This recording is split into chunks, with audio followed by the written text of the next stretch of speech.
And to those who may yet be joining us, just feel free to come in, grab a seat wherever you can. Sit yourselves, of course, physically responsibly, safe distance away from other people, and welcome to our time together this morning. For those of you who are joining us online, whether that's in real time right now at 10 to 10 on Sunday morning, great to have you with us. If you're joining us a little bit later in the week, that's also wonderful, and we're happy that you're taking part in our Bible class here from Holy Cross. We are working our way through the stories of Elijah, and eventually we'll get to Elisha. And the goal here is not just to remind ourselves of some pretty neat Bible stories, because these are all pretty neat Bible stories, the kind that you remember from Sunday school, but to see how God used these prophets in a time when people were not particularly faithful to God. And we have noted along the way that we live in one of those times right now where more and more people are turning away from their faith. Active participation in churches has gone down in the last couple of decades, and and this is just part of the world that we live in.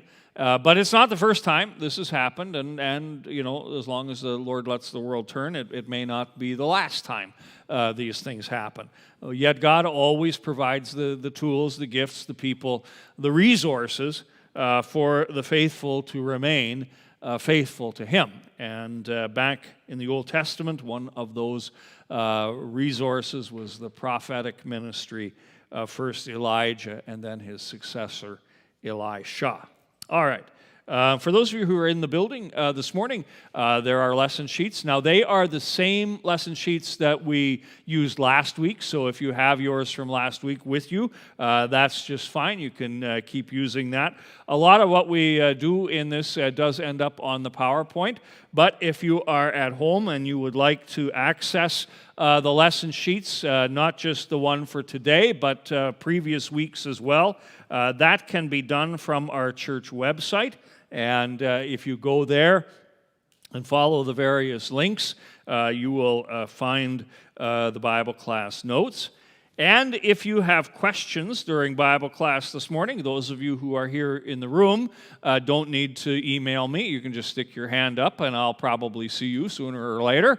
If you're at home or during the week a little bit later and you hear something and you go, I have a question about that, or that rings a bell with me and I'd like to think a little more on that subject, then just don't hesitate at all to get in touch, and I'll be happy to respond. And I will say just out loud here to a couple of people that I know have been watching online and who have emailed me over the last couple of weeks, I gotcha. Some of the emails are going to take a little bit more time to answer than others, and but I will get there. They're still flagged and still in my inbox and haven't been lost. All right. Now, as we are wont to do here at the start of Bible class, it's kind of interesting, I think, just to sort of take a moment and look at the weirdness of the world that we live in and some of the things that we see happening around us. Of course, the government announced a whole new series of guidelines on Friday for our province and how we might find our way out of the COVID mess by the spring of next year. And one of the guidelines that didn't get quite as much attention as some of the others is this one that's popped up in a store somewhere.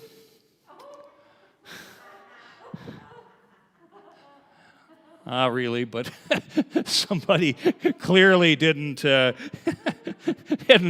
the proofreading. That's the sort of mistake I like to make sometimes. Yeah, please Satanize your hands right here. Oops, we're having some problems. There we go, we're back. What is going on here? Hold on. Whoops, we lost. Have we lost the signal upstairs too? Yeah. Okay, I know what happened. My Bible turned the computer off again.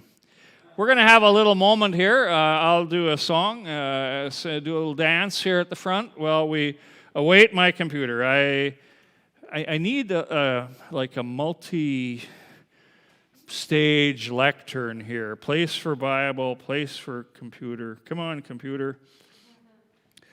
Oh, I got the spinning wheel. Let's see what's happening. Oh. How about those Leafs, huh? Yes, apparently they won a game. Look at that. Look at that. The Canadians won. Okay.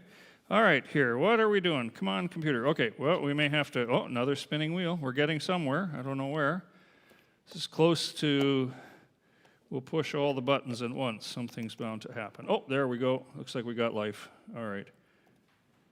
Sign in. Don't anybody look. There we go. We are making progress. Okay, note to self, don't put Bible above computer. All right. And, what normally takes, 15 seconds on Tuesday afternoon is now, of course, taking, the wheel is going very slow. Oh, it's coming. It says welcome. Welcome. Welcome to all of you. Yes. Maybe you go out and Satanize your hands or something while we're doing this. There we go. Okay, we got something that looks like life here. All right, we're going to try this again. All right, PowerPoint, let's go. There we are. So I'll tell you a little family thing here today. She's not here yet this morning. 35 years ago today, Susan and I got engaged. Oh, I thought it was 34. She corrected me on that last night. Anyway, okay, it's going to recover the document. I think this is working. I think we're going to be back in business here. So, like, if you see her today, you maybe give her like the long service medal or something for putting up with me. There should be some sort of award of merit for that. Not the Order of Canada or something, but, now I did it. What happened there? Okay. Don't touch nothing. All right. Okay, we're through that. We're through that. We were just Satanizing our hands. Okay, there we go. All right. Now back to something a little bit more humorous than watching me start a computer. Okay, this next one is pretty self-explanatory.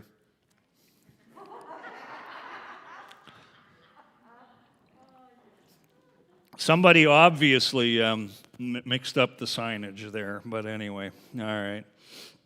This is also pretty self-explanatory.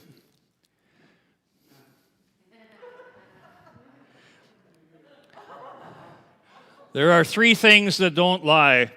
Two of them are drunks and children, and children. That is absolutely 100% true.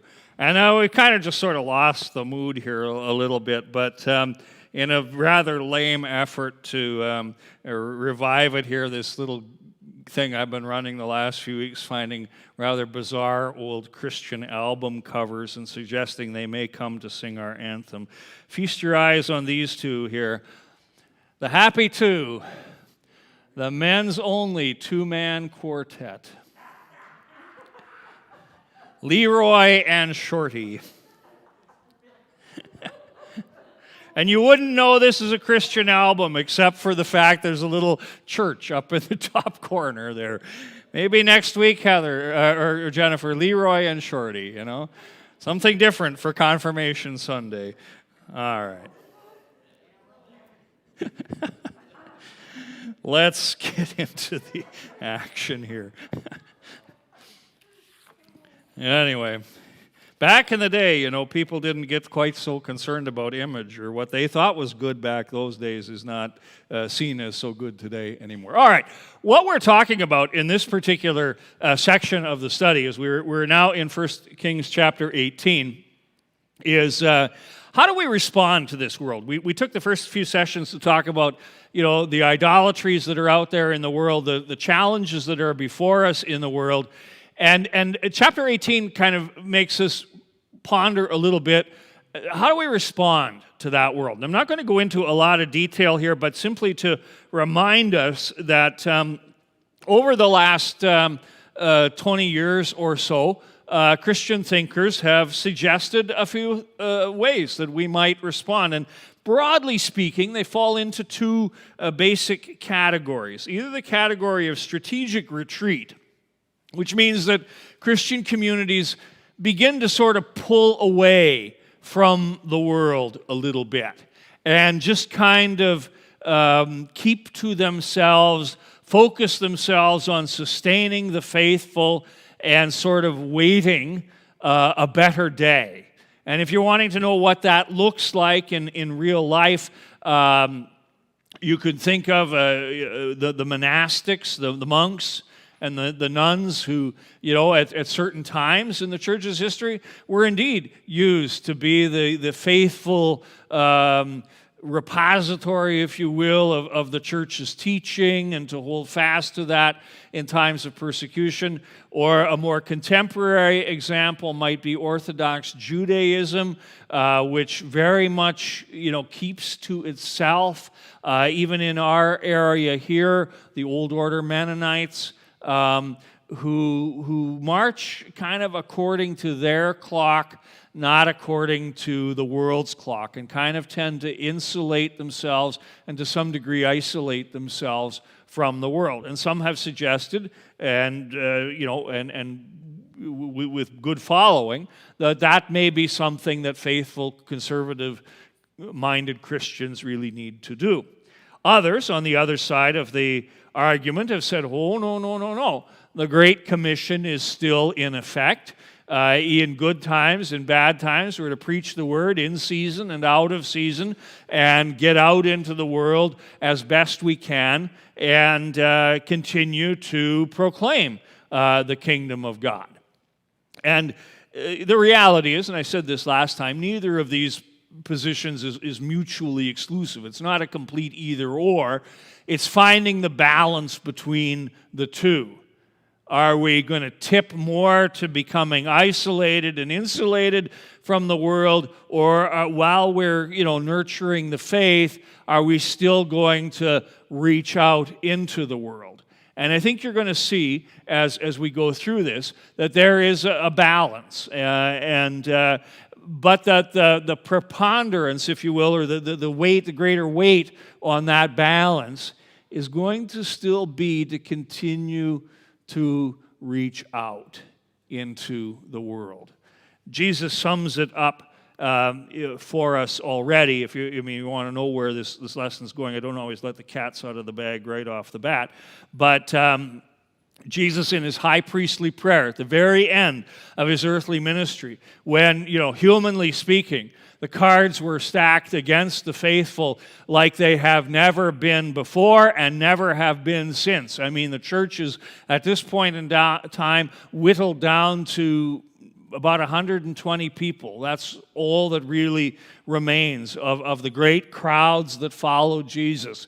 The group is down to the immediate apostles. One of them is going to fall away, and then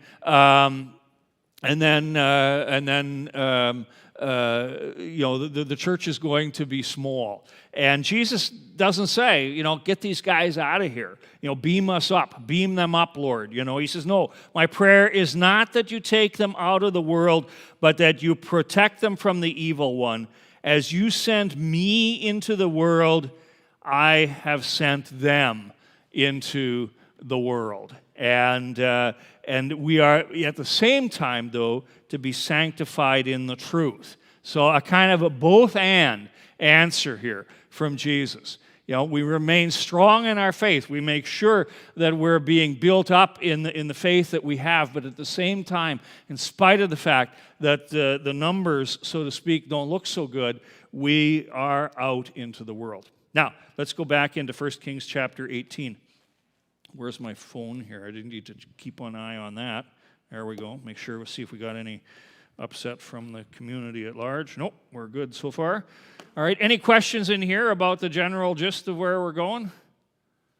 All right, we're in 1 Kings chapter 18, and the great contest between between Elijah, so to speak, and the prophets of Baal. We will not set the Bible down on the lectern again here for fear of what might happen, which we've already seen. All right. So we are at verse 16, verse 20. What's happened here already is that Elijah has met with Ahab, and Ahab is the evil king, we recall, and he's asked Ahab to gather together all of the prophets of Baal at a place called Mount Carmel. And just so, I think we viewed these slides last time, just so you're kind of aware of the place that we're talking about. It is a real geographic place. This is one of the views of Mount Carmel. It's actually a plateau right up here in this area, kind of on the border between Israel and Lebanon. And it's this kind of long range of mountains that you can see here. And as Elijah gathers there with the people, he makes the announcement. Elijah went before the people and said, "How long will you waver between two opinions?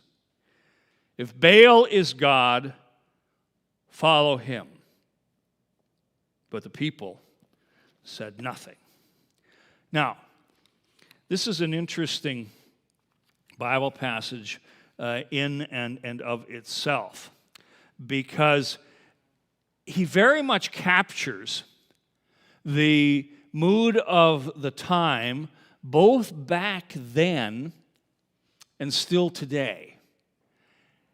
How long will you waver between two opinions?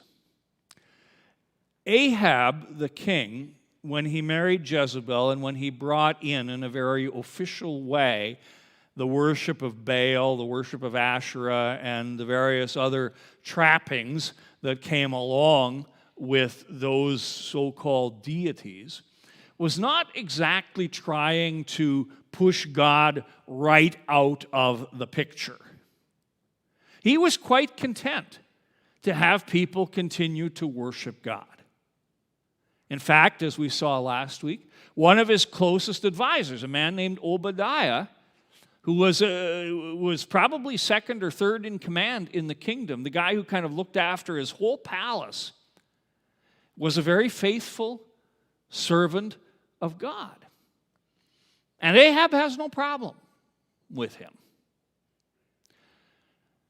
What Ahab's trying to introduce is very similar to what we see in the world today, where there are a lot of faiths,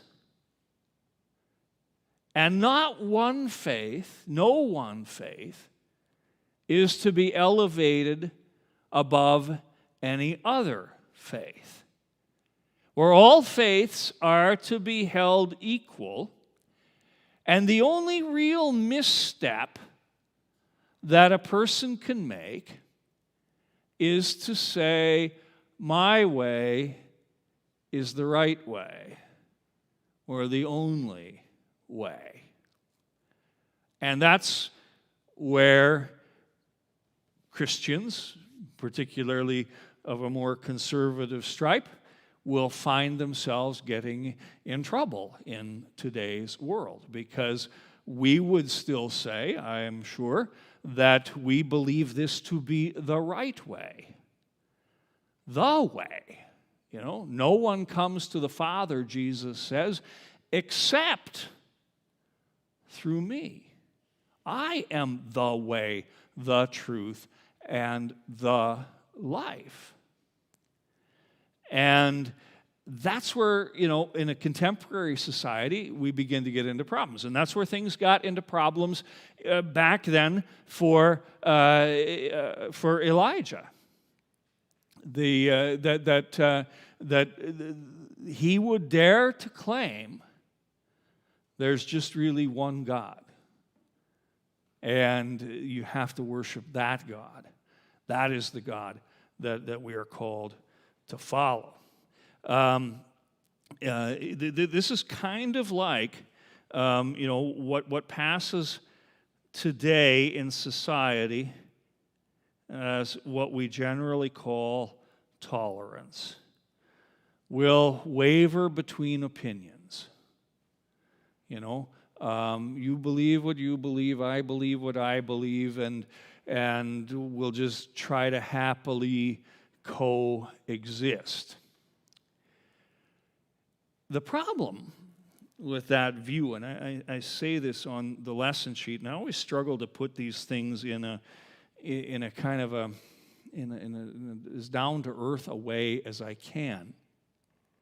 The whole problem with this whole notion of everybody's equal is that in saying nobody has the truth, you're actually, follow me here, you're actually stating an absolute truth. To stand up and say that absolutely nobody has the truth, it is always true that nobody has the truth. Are you with me? You following me on this? You're saying something that's universally true. And the argument is actually self-contradictory when you really take it and push it a little bit. It all sounds really nice on the surface, and it goes really nice on a bumper sticker and things like that. It all sounds very smooth and all sounds very respectful. But it's actually driven by an idea that is, the whole thing, as I said, when you really push it, doesn't stand up. Because you've said something, the universal truth is that nobody's got the truth. Well, you've just said there's a universal truth. And so if there is a universal truth, let's try to find out the best universal truth, the universal truth, as opposed to your idea about what the universal truth is. And as I say on the sheets, how do you know all faiths are equal? What gives you that insight to be able to say that? Now, this is probably not a conversation you want to have always around the dinner table unless you want, the turkey legs to be flying across back and forth. But it's something to kind of have in the back of your mind as you're talking with people, who maybe come to this worldview and kind of say, well, everybody's equal. Yes, in a certain sense, everybody is. Yes, before the government shouldn't have a preferred faith. I would say that absolutely. I don't want them telling me what kind of Christianity I have to practice. That's true. I get that. But, at the same point in time, I think it's possible and necessary that we still hold to that claim that, we believe we have the truth. And go out into the world and respectfully share that. Okay, any questions, comments, observations? I don't want to blow too fast by things. James.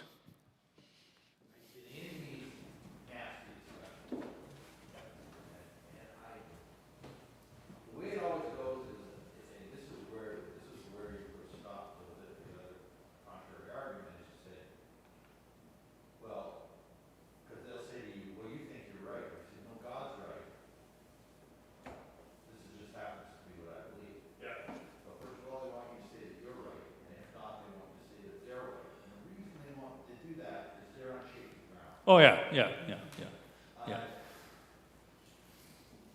that's one of the points in all of this. But the other part of it is, Christianity is by its very nature adversarial because of the scripture that you quoted before. Jesus said, I'm the way, the truth, and the life. But other people talk about one God. Muhammad's not a savior. No. Yeah. Okay, good. some of what James said we're going to kind of get to. He was, again, fulfilling his prophetic office in the first row here. And so rather than capture everything he said and summarize it, we'll plow on, because I think we're going to touch on some of the very things that you talked about here. So that's always good for me every once in a while to know that, okay, where I'm going here, people are actually with me. Any other questions from the room? I checked the emails. We didn't have any. No online bidding. All right. All right, let's get into the contest then. How does Elijah begin to resolve this thing? Well, he says to the people, verse 23 and following, "Get 2 bulls for us. Let them choose for themselves, and let them cut it to pieces, and put it on the wood, but not set fire to it. I will prepare the other bull and put it on the wood, but not set fire to it. Then you call on the name of your God, and I will call on the name of the Lord. The God who answers by fire, he is God." And now the people say, "What you say is good."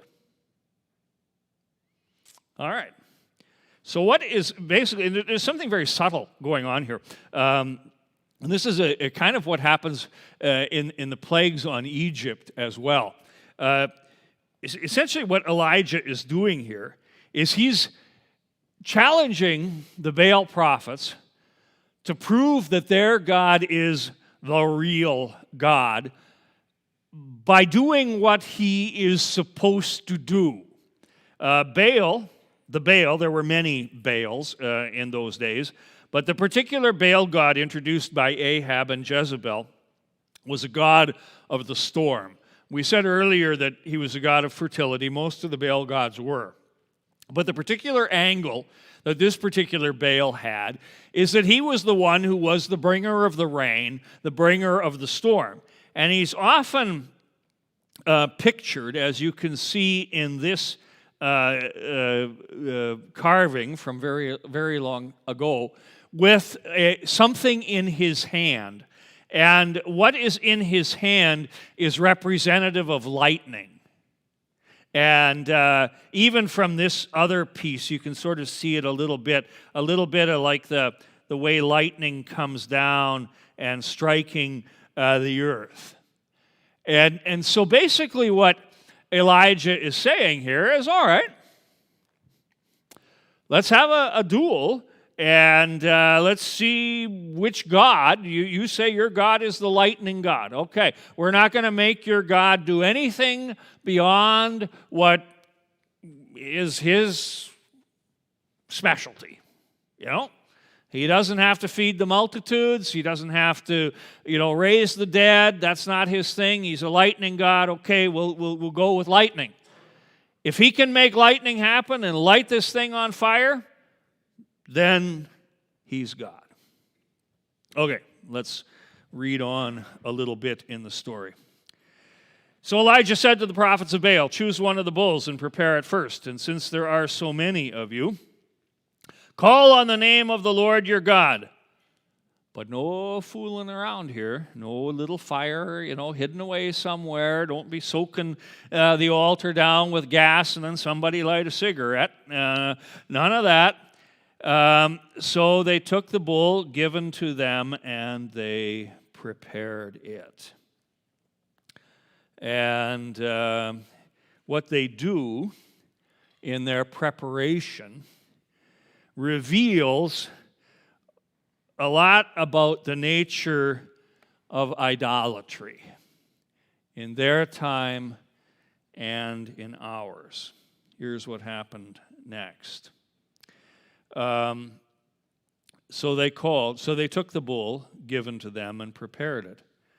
Then they called on the name of Baal from morning until noon. "O Baal, answer us," they shouted. But there was no response. No one answered. And they danced around the altar they had made. At noon, Elijah began to taunt them. "Shout louder! He said, surely he is a god. Perhaps he's, deep in thought. We're busy.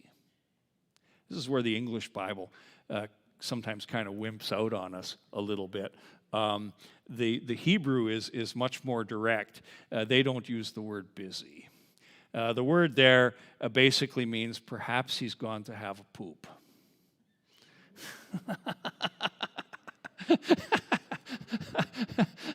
That's definitely taunting. Yeah, perhaps he's in the English Bible. Some of the older English Bibles said it. He's gone aside. He's having his moment, sort of thing. But I mean, Hebrew Elijah just comes right out and says it. Perhaps he's having a dump, and he's reading a magazine, scrolling his phone, whatever it is we do in the washrooms these days.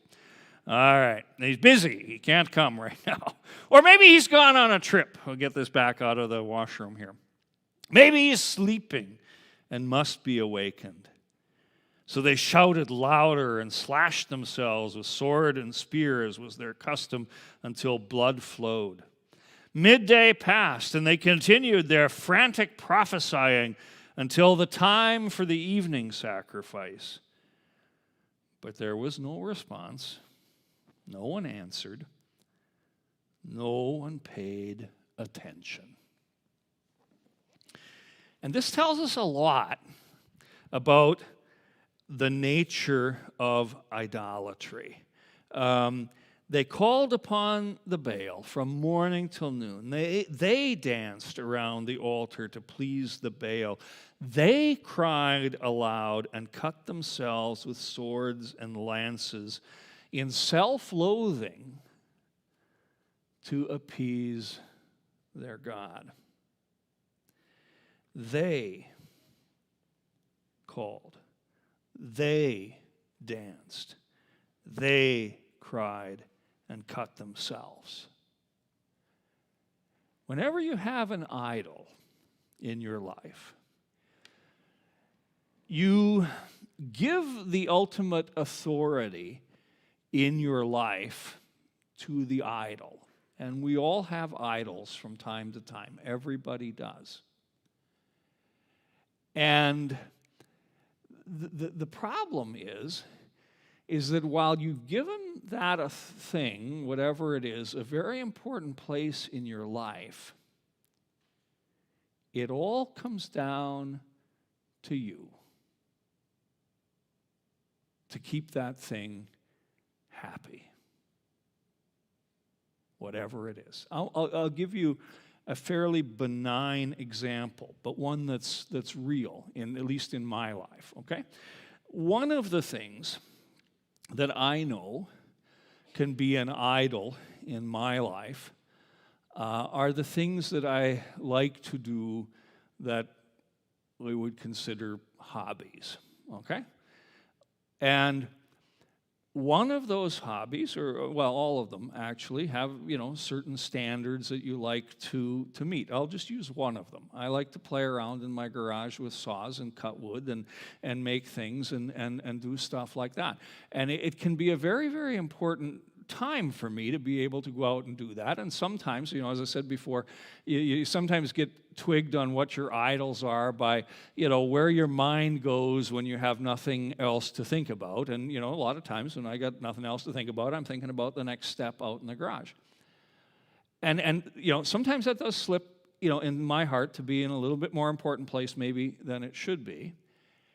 And yet sometimes when I go out there into the garage to finally get the time, I'm going to go out here, I got an afternoon, and I'm just going to make some dust here. All of a sudden, I'm like, okay, I got to do this right. I got to get this right. I got to pay attention. I got to follow the instructions. And I know, and the thing that gets me is I know how I feel when I mess it up. And Susan can verify this. Because sometimes I come in from the garage and I'm not relaxed. It's not like I've had time off. It's because I went out there and this thing that is important to me, I disappointed it. I made a mess and I wasted my time and all of that sort of thing. And you get frustrated with it. And that's, in a very real way, kind of the nature of idolatry. You make something out to be so important. We'll take a bigger example. People, tend to make, often we make our work into an idol. It becomes the thing that is at the center of our existence. It very easily slips in there because that's what the world wants us to do. And yet at work, who's under the gun? You, right? You're the one that has to serve this all the time. And you're the one on whom it all depends. Money, the same thing. Family, even, the same thing. We want these things all to be just so. And they're cruel taskmasters because they demand our performance so that we can fulfill the image we have created for what they need to be in our lives. With me on this? Disagree with me? James has a hand up. Okay, let's hear some argument here. He's not disagreeing, for those of you online. Okay, well, that's too bad. What of indulgences in a Catholic confession? What about indulgences in the Catholic? Sometimes you take the questions in places I was not in a million years thinking we'd have to go. But it is Reformation time. We do need to talk about indulgences again. We're still against them.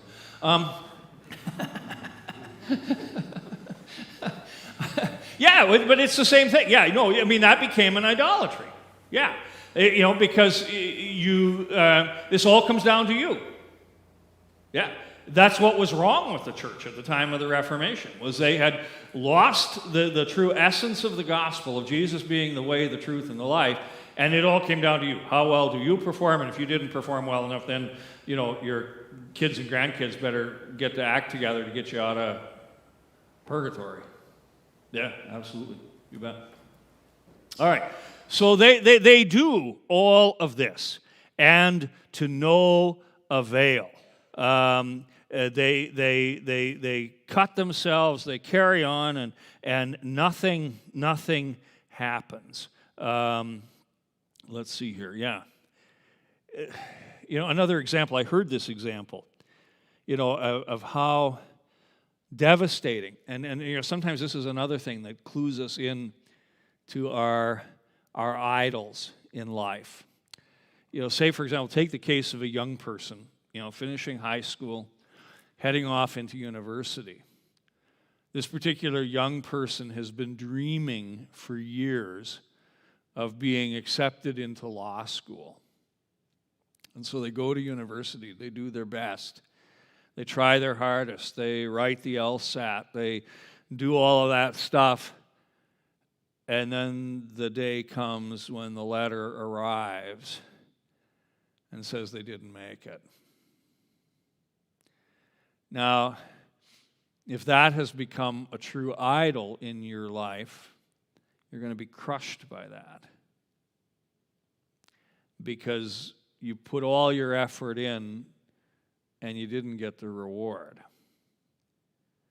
On the other hand, if you have, a more correct faith, shall we say, focus in your life, you're going to take that news. You're probably going to be disappointed by that news. You might be very saddened by that news, but it's not going to crush you because you know that life has a bigger purpose, and what is said no to today may be opening the door for something else tomorrow.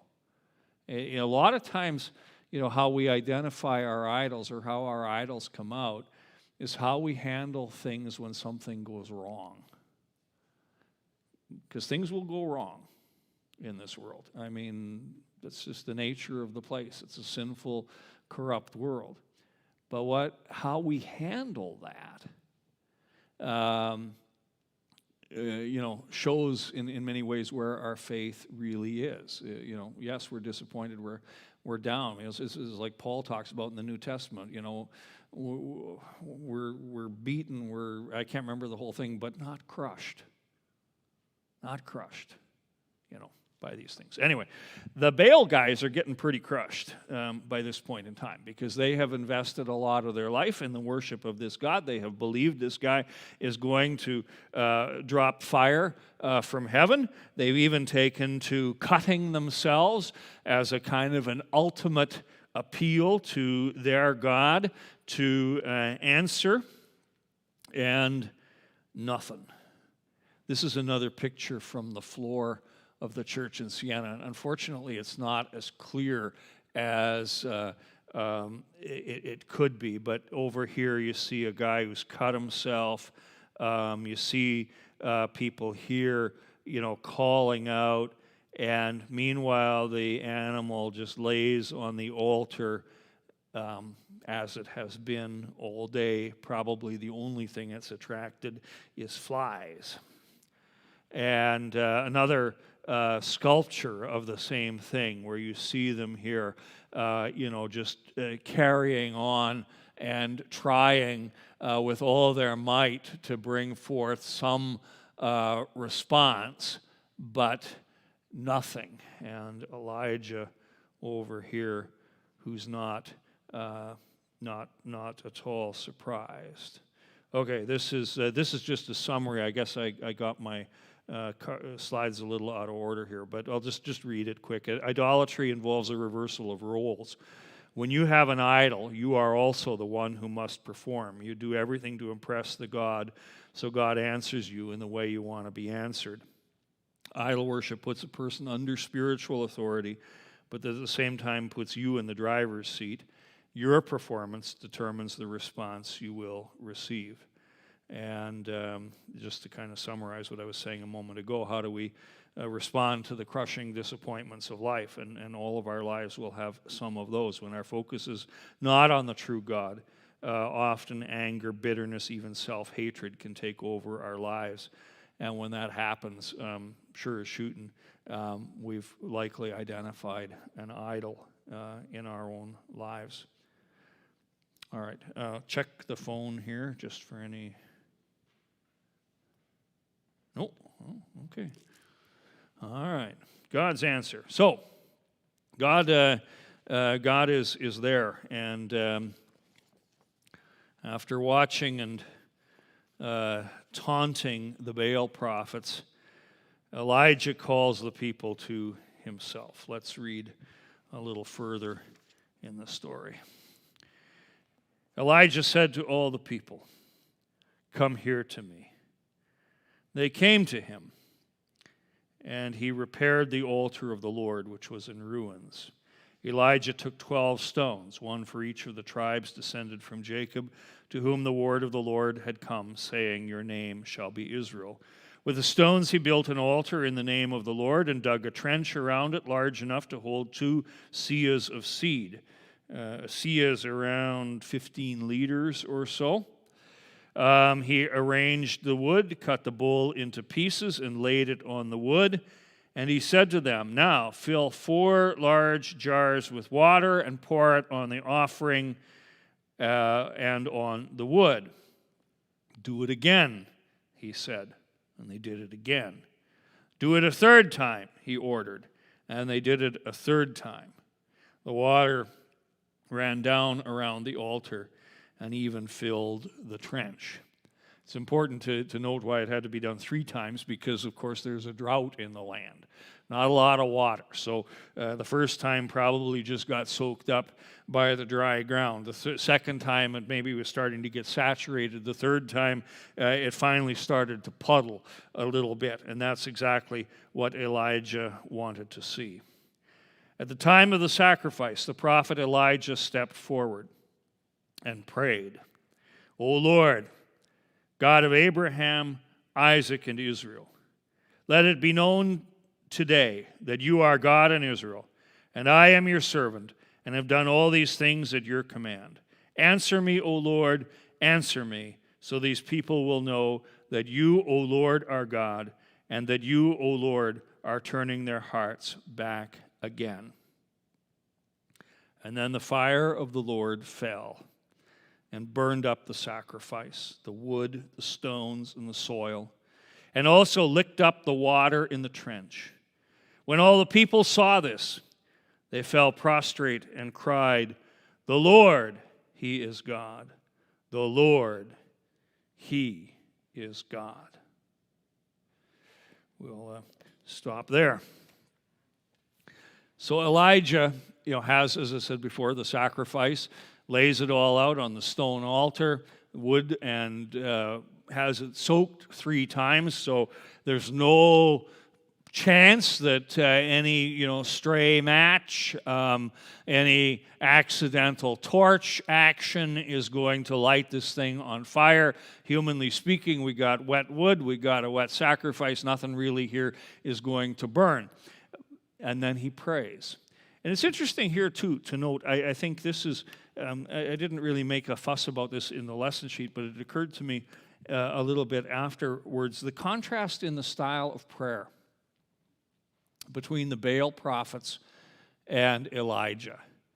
The Baal prophets are going on and on and on and on with their prayers, making a great public spectacle of their prayer.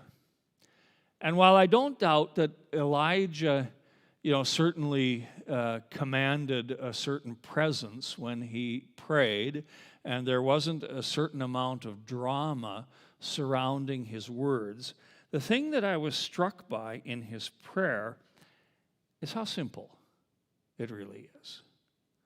There's no great heaping up of adjectives, Lord, you're so mighty, you're so strong, you're so this, you're so that. To quote Homer Simpson, one of my favorites, so he's trying to pray one time, and he knows all those words from confirmation, omniscient and omnipresent and everything else. Homer Simpson one time he prays, "Oh Lord, you're so omnivorous," meaning you eat everything. Anyway, Elijah's prayer is just really simple. "O Lord, God of Abraham, Isaac, and Israel, let it be known today that you're the God of Israel. I'm your servant. I've done these things according to your command. Answer me, O Lord, answer me, so these people will know that you, O Lord, are God and are turning our hearts back again." There's no great drama. It's kind of like what Jesus says, in the Sermon on the Mount, where he talks about the Pharisees who love to pray so that their prayers are heard and seen. And Jesus says, they received their reward in full. They got their reward. Their reward was an audience. They got it. That's all they got. He said, when you pray to your Father who sees what's done in secret, and He will reward you. I think there's great comfort in that for our own prayers. Sometimes when we're really up against it, we struggle to find the words to say. Sometimes we can string a really nice sounding prayer together. God doesn't need that. God is God, and God knows what you need before you ask, and God is quite ready to hear a very simple, very direct, very private, unvarnished prayer. I just thought that was an interesting contrast here, that this is, he offers what, is really just a very basic prayer.